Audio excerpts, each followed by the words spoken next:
baby on the move, about 6 to 18 months.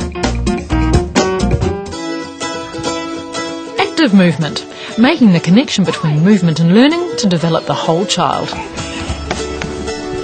It's really great for your child to crawl as long a time as possible because there are so many benefits. First of all, when I'm crawling around the floor, I'm developing my upper body strength, which is very important.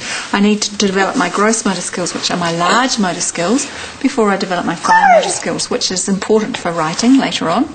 I'm also crawling around the floor and I'm picking up the fluff and the blowflies, so I'm using that pincer grip, which helps to hold the pencil.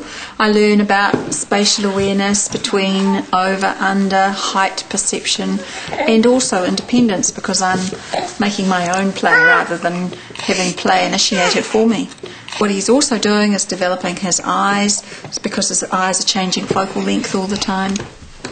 But one of the most important things that babies do when they crawl, or with children when they cross-pattern, is in the corpus callosum, between the two hemispheres of the brain, you have many what we call synapses or communicative links that help pass information between the two hemispheres of the brain, and those grow and develop when we cross-pattern. So most babies will crawl for about 400 hours before they walk. That doesn't mean you need to time them. What it does mean is that make sure they have plenty of time to spend on the floor. Even though he's beginning to walk and he's getting to that phase, how can I keep it going so he's still doing some cross-patterning if he gives up the crawling? Put the chairs that go around the table, cover with a blanket, and that you can play chasing games through the chairs. Get a cardboard box from the fridge people, all those kinds of things. Go to the park, climb the steps, climb the ladders. Wherever you can find opportunity to use that opposite arm, opposite leg movement, do so. Yeah. I've noticed that when he's outside, he does a different style of crawling to how he does inside. He's more on his feet outside. He doesn't put his knees down.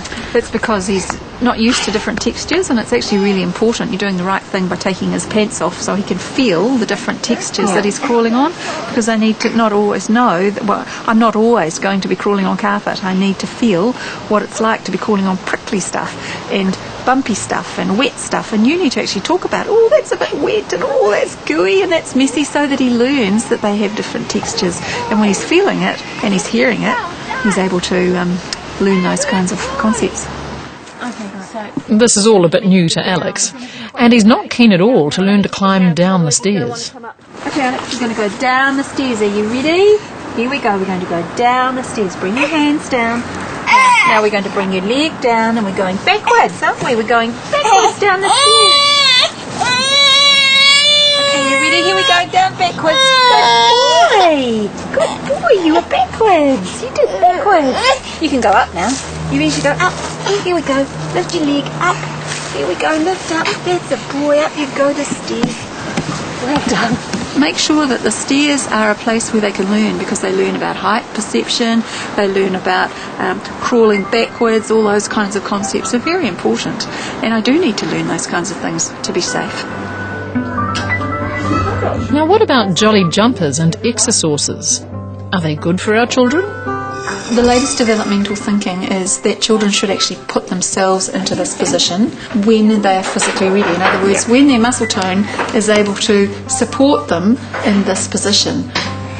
So therefore, putting kids in jolly jumpers, in walkers, in exercises when they're little is probably not the best thing to do, because you find that the baby stoops, they actually have quite poor muscle tone and can't support themselves in this position. I will also add that we'd really rather that they didn't go in those things at all, because what that's doing is taking valuable time where they should be on the floor away from them. The floor should be the child's gymnasium. At this age, it's really important to not try and promote a child to be right or left-handed. What we try and encourage mums and dads to do with their children is to offer children things on the midline.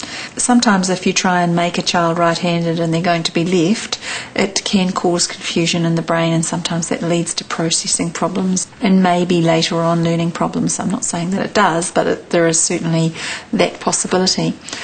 when you're offering your child something, hand it to the child on the midline. Now, what a child of Alex's age will do is reach out with both hands to grab it.